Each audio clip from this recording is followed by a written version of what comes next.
Good afternoon, ladies and gentlemen. It's Eric Coffin. It's July 22nd, 2020. I'm here with Chris Tyalor, the CEO of Great Bear Resources. I just wanted to do, we've done a couple of earlier phone conversations, but I just wanted to do a Zoom kind of follow-up. There's been a lot of data come in. There's a lot of people sort of looking at the LP as it grows and as you dump these huge piles of results on everybody. And people are just, I think everyone's trying to get their head around, okay, we've got these broad things, we've got these narrow things. Like, how does this fit together? If you were a company, a mining company looking at it, I mean, how would you go at looking at LP as something that's as a potential ore body or potential mine? There's obviously a lot of different ways you can approach this. Can you give people some insights in terms of what someone looking at LP as a whole, what does this thing look like? How would somebody go forward with it? Yeah, for sure, Eric. Like, there's a few things I could do. Like, we're actually doing a lot of data and analytical work right now. I could show you some actual Great Bear drill logs. That's probably of interest. I don't think we've ever showed those to anybody before, but you can look at it interval by interval and this kind of stuff. Also, just in the context, like, as you know, my background's in mining. Like, I worked in an open pit mine, and it gives you some insight on how a company would likely approach this thing. And it's really clear looking at the data that, there's potential here for some type of bulk tonnage mining, and also the typical high grade, underground type mining of the usual Red Lake camp or other similar deposits. So it's really both. That's why we really like it so much, is because it looks like it's going to be really flexible. And that flexibility is what's attracting. When we get feedback from big mining companies in conversation, it's one of the things they like the best about it, is because a find like this, like the Dixie, LP, and the other zones, I mean, it would be flexible to get through any kind of mining cycle, like high gold prices, low gold prices. It's got kind of everything, right? So it would really be well insulated against different market developments. But anything, like, I was actually looking at some data. Do you want me to show you a couple slides, or it's stuff I'm working on in progress? So you probably see variations of it in Great Bear presentations in the future. Okay. So I'll do a screen share, and this is kind of cool, actually. I don't know if you can see it, but I was just going through trying to explain to people basically open pit mining generally, and kind of grade distribution more specifically. And I was looking through Barrick's reports from Hemlo. And this is kind of cool. I don't know how much everybody loves graphics, but on the screen in front of you, you can see a histogram of material from the open pit. So, at Hemlo, there's a 1.5 grams open pit. And that's about, I think there's about 1.5 million ounces produced from this thing. And it gives everybody a pretty good idea when you're looking at it, the distribution of grades that they got in that 1.5 grams per ton kind of open pit. And if you look at it, like, everything's distributed kind of like a bell curve, right? So what's kind of cool here is that their cutoff is around 0.36 in their economic study. So that means everything on the left side of the curve is below their cutoff, and everything on the right side of the curve, basically gets blended together and made into ore. But you can see, looking at here, and Eric, I know you're totally familiar with this, but it's more for some of our retail non-mining guys that really, I think, would find this interesting. This is grade in grams per ton along this axis. So you can see that the center of mass off of all the data is going to be at about 0.5 gram per ton in that 1.5 grams per ton open pit. And basically, you need to take most of the material that you're going to be mining out is going to be put into a stockpile. You'd call it your low grade stockpile. And that's, you can see by the histogram, it's going to be 75% or more of the material. Then you're going to take a smaller amount of material sort of in a mid-grade stockpile, put that over there. And then you're going to take a small amount of material that's higher grade, and you're going to make a small high grade stockpile. So low, medium, high. And then that's all going to blend together, and you're going to get like a head grade together of about 1.5 grams per ton. And that's what your mill is designed to run. So, this is the Hemlo open pit. It's a typical kind of 1.5 grams open pit. I won't comment on how similar or dissimilar that is to LP Fault. We obviously have a lot of drilling to do, but regardless of what the numbers are specifically along this axis. The distribution of grade is very much like every other kind of bulk tonnage deposit. And, you look at it like, you want to be able to figure out, again, what's your average grade, and then how you're going to blend material from all around this. And it's really similar. Like if you look at it like Canadian Malarkey, the majority of the material in that open pit, I believe, is about 0.6 or 0.7 grams. So something in that range. And then there's a bunch of material that's around 2 grams, and you blend it all together and it's just slightly over a gram on average. And that's, a $4 billion open pit acquisition. So when I look at this, really, the key here is that you're blending stockpiles of material together and you're making your head grade stuff. So, and it's grade times volume that gives you the gold content. That's why it probably looks odd to people that aren't used to looking at these histograms when they look at it and they go, well, all the material is at like half a gram. All the material is a half a gram, not all the ounces at half a gram. The ounces are the grade times the volume. So even though the ones on the right side are much shorter bars, they might actually contain more ounces per bar because of the grade. That's right. Right. Your economics on that material is just so much better, because as you get further off on that side of the curve, it's an earth moving operation, right? So less margin per ton of material. So you want as much of this stuff as possible, right? More ounces, less moving. Okay. So that's kind of cool. And really, it's interesting in the gold environment right now. Like, what did gold peak at today? You probably had your eye on it more than I did. I think it was about 1870. It was. I think. Wow. Yeah. So, it just went nuts. Yeah. Yeah. So this is like, this is a few years old in this Hemlo report from Barrick. But I mean, at $1,800, gold's about $58 a gram, roughly. And, the studies that they used here, I think it's $1,500 US, an ounce that they have for a price. So, in current gold environments, I mean, I guess analysts are going to start using updated numbers the higher and longer it goes for. But the cool thing is, I mean, with current sort of numbers, if you're just ballparking this stuff, each gram and a half of material in that Hemlo open pit is worth about $116 Canadian. Right. So, and I love these charts. Like I used to work in a mine, and this is really like, it's what distinguishes an ore body from mineralization is really your kind of all-in costs. And the all-in cost for mining and processing material there is about $25 a ton. So if a ton of gram and a half material is worth $116, you got a pretty good margin on a per ton basis. And you can see underground, stacking up. The real difference is just it's more expensive to mine something on a per ton basis. And obviously something like Hemlo, which averages about 8.5 grams per ton, they're making lots of money, on a per ton basis. So, I mean, it's a cool way to look at it, but this is like, we've talked about this stuff before, like these are sections from the LP fault, right? So, looking at this hole 118, I think this is the longest run that we had of really high grade material. And it's kind of cool. Like I'll show you this, and this is a summary because we actually had on the figure 2650, we showed about 40 meters of the actual grade distribution in the core. And you can see there, like, although there is some high grade material in a hole like this, like you've got there, it's about half a meter of about an ounce. I mean, you just read the numbers as you go along here, right?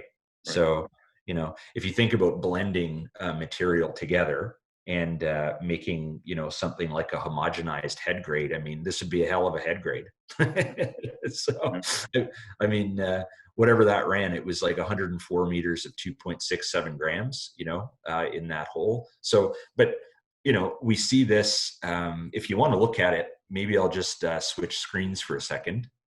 So if I switch screens and I go to, like, if you look at the actual drill log, it's pretty interesting. So this is hole 118's actual drill log. So this is a real Great Bear drill log. We don't generally show these, but I think this is good for discussion purposes. This was an HRA world exclusive, everybody.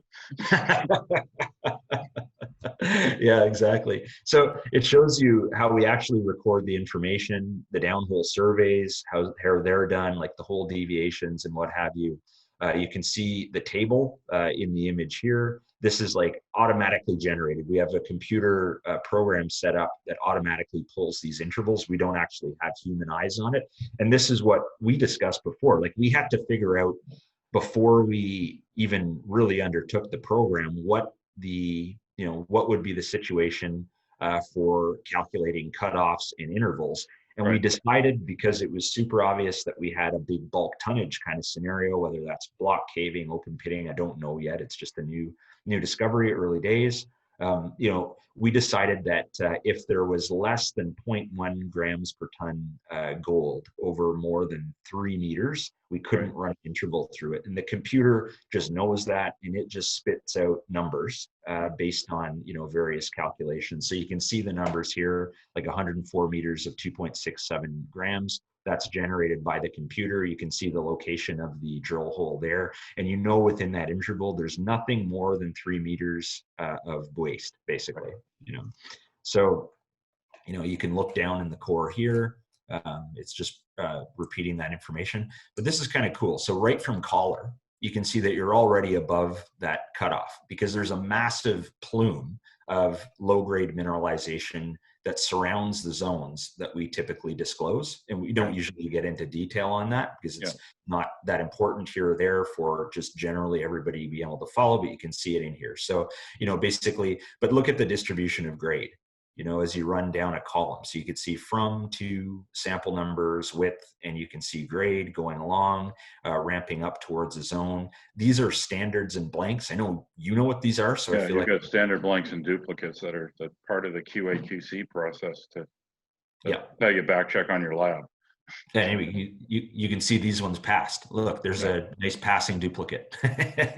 So anyway, and then the columns here are interesting because that's your fire assay grade, which is your standard gold assay, and here's your gravimetric assay on anything that comes back with over 10 grams per ton initially. Sometimes you get variation. The gravimetric slightly below 10, but this is typical. But you can see going down, interval after interval, how you get the grade distributed within holes. So walking through here, you can see you're still within one run. We haven't had any 3 meter or more, runs of under 0.1 grams. Right. You can see that going through. Now we're down at 60 odd meters.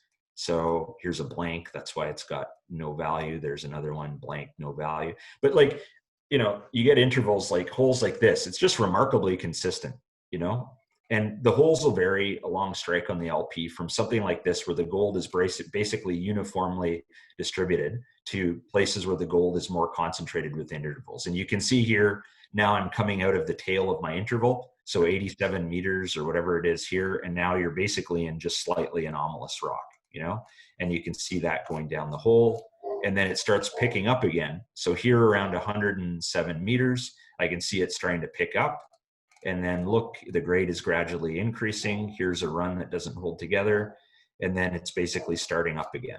And you can see going through hole 118, just below a gram, over 0.1, running through here, and then back into it. So these are individual assays within another high grade portion of it, another zone that we disclose separately.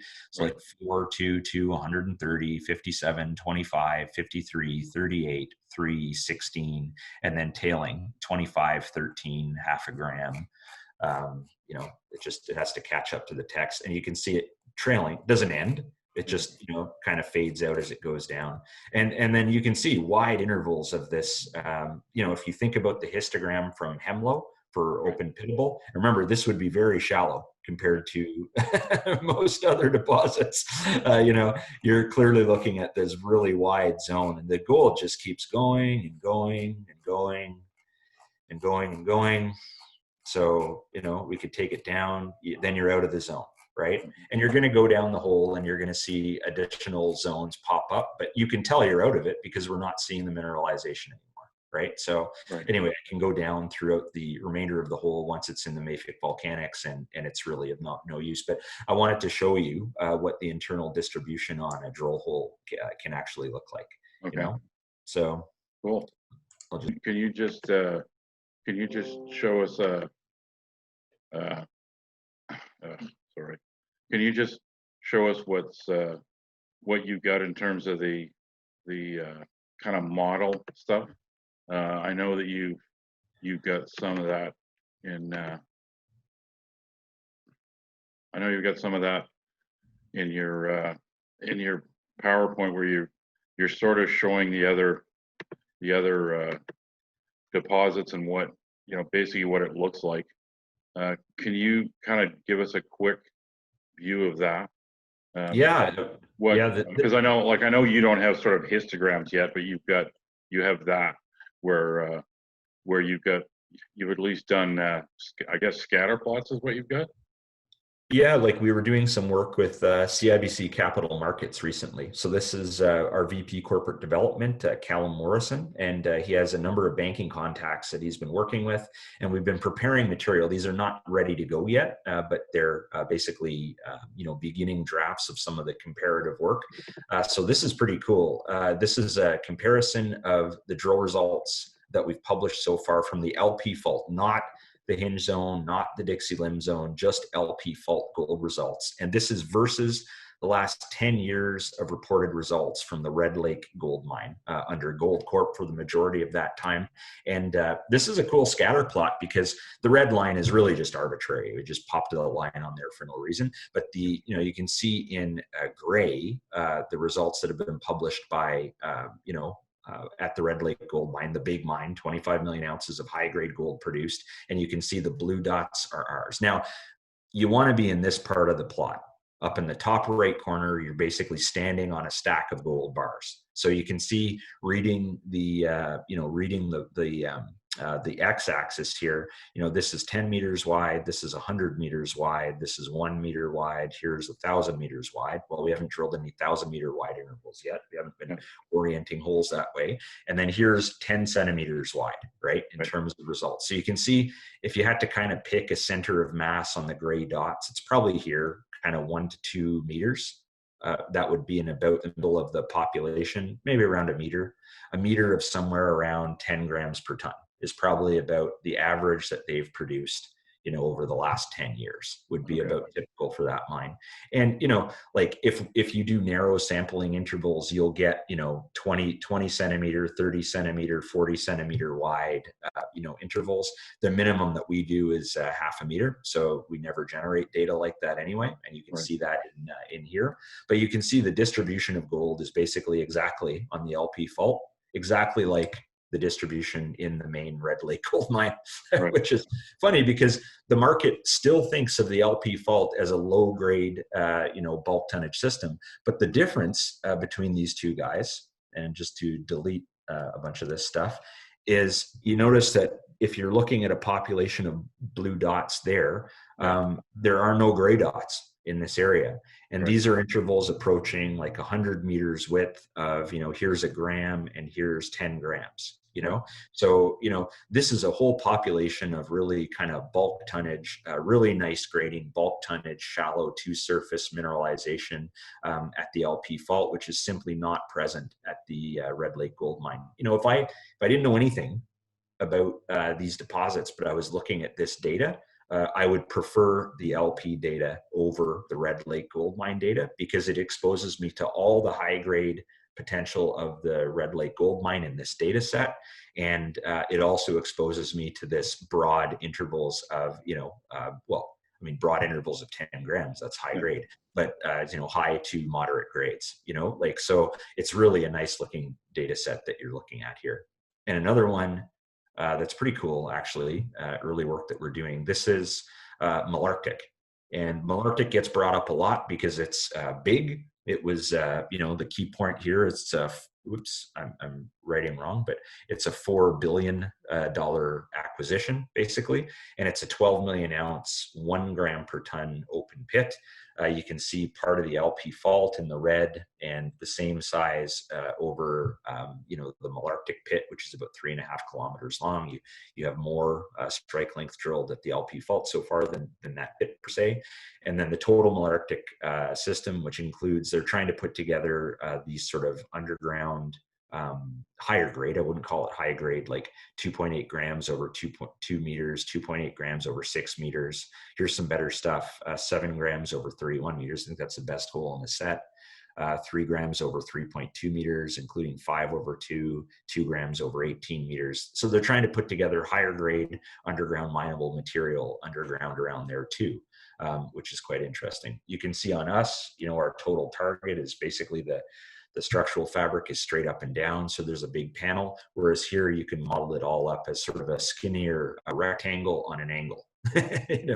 Anyway, but the bottom line is comparing these two systems together, it's really interesting. This is the underground drilling that they're doing at Malarkey, trying to put together. You notice it's narrower intervals of better grading mineralization. There's lots of material between 1 and 10 grams. You saw that in the highlighted intervals that they were producing.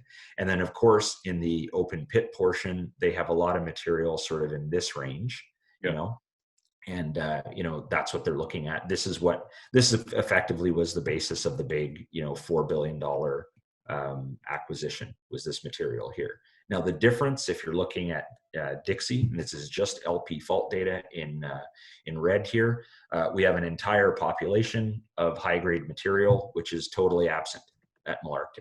So these are these really high grade results that we've talked about already. And then we also have what they have. You can see the overlap in the data. We have a whole, additional population of, these really big intervals of mineralization, higher grade intervals, big higher grade intervals. And then of course, like populations of data that they just don't have as well, which are the wider, higher grade intervals over Malarkey. Again, if I were given these two data sets to compare together, you would choose the LP fault data set in all cases because it's just a better looking scatter plot of data. So, I mean, this is how we show the distribution of grade, how it's coming together. Again, we're probably about 150 holes into the LP fault so far, and we're about a year into the drilling, just slightly over a year right now. We're getting into our biggest drill program to date. So this is going to be, we've got 5 rigs going right now simultaneously. We have on the disclosed information, I think there's about 180 holes that we still need to drill. Just to kind of summarize this, it's pretty interesting when you look at the grade distributions. I mean, it's pretty obvious you've got a very broad set of grade distributions here. I mean, there's a lot of different ways whoever is going to mine this could go at it. I mean, they can obviously, they can take their pick if they're not into open pits. They deal with the underground. Maybe it's maybe it's block cave. Who the hell knows? But there's definitely a lot of ways you can do this. I can certainly see potential how you do a bunch of pits along the greater LP fault system, where the holes aren't going to be too big and unsightly, but you still get most of it out. I mean, people can take their pick.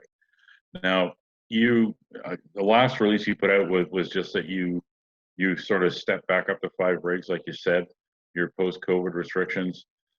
Do you think you're going to go beyond that? I mean, is that, I know part of this is just not getting in your own way and staying on top of it. I mean, it should be obvious from what people saw there with some of these drill logs. I mean, it's pretty labor intensive the way you guys handle core and sample and take measurements. Is it just, are you just getting to the point where there's just too many people trying to deal with stuff at the same time, and you're literally getting in your own way in the camp and the core shacks? Or is it realistic to kind of up the drill count at some later date?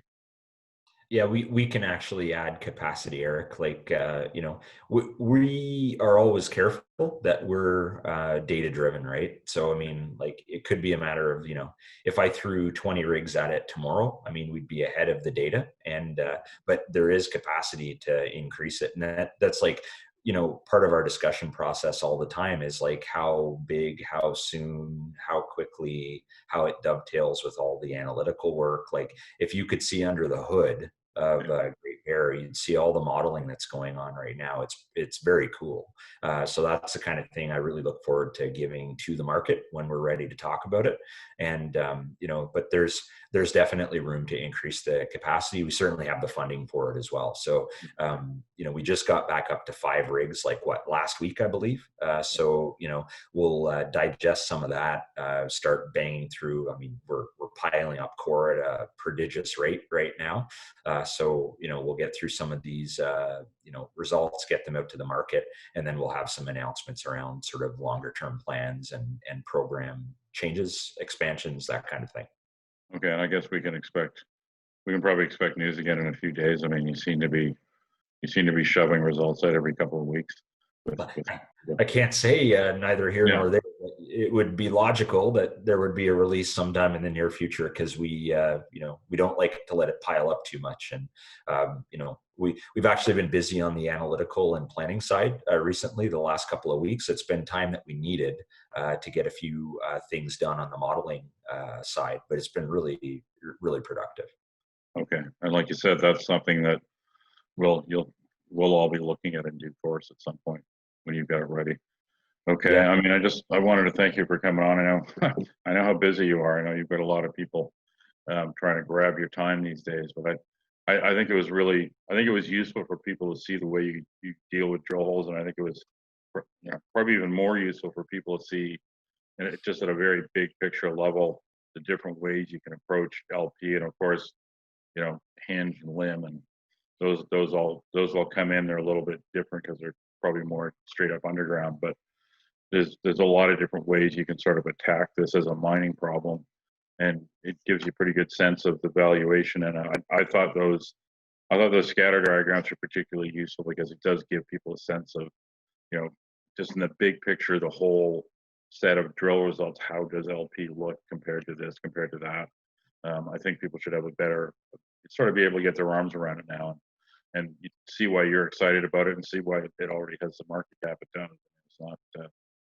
There's a reason why people keep buying the stock at $18 and $20. It's not random. Yeah, we're getting just the feedback I'm getting from all kinds of parties. I think there's general buy-in that we very likely have a tier one type discovery on our hands, and that's been a long time since a new tier one has been found. So it's filling in nicely, it's expanding nicely, and it'll be really fun over the next few months with the upsized program that we've got going on now and the future plans. So yeah, I look forward to talking to you again soon, Eric, because these are great back and forth chats for sure. Yeah, thanks. Yeah, thanks for coming on. Thanks for the update, and I'm looking forward to tons and tons more news that I know is coming. And Great Bear's been a fantastic ride so far, and I'm pretty sure the ride isn't over. And thanks to you, thanks to Bob and the rest of the team. Yeah, no problem. Okay, well, Talk thanks to you again soon. Yeah, thank you. Okay.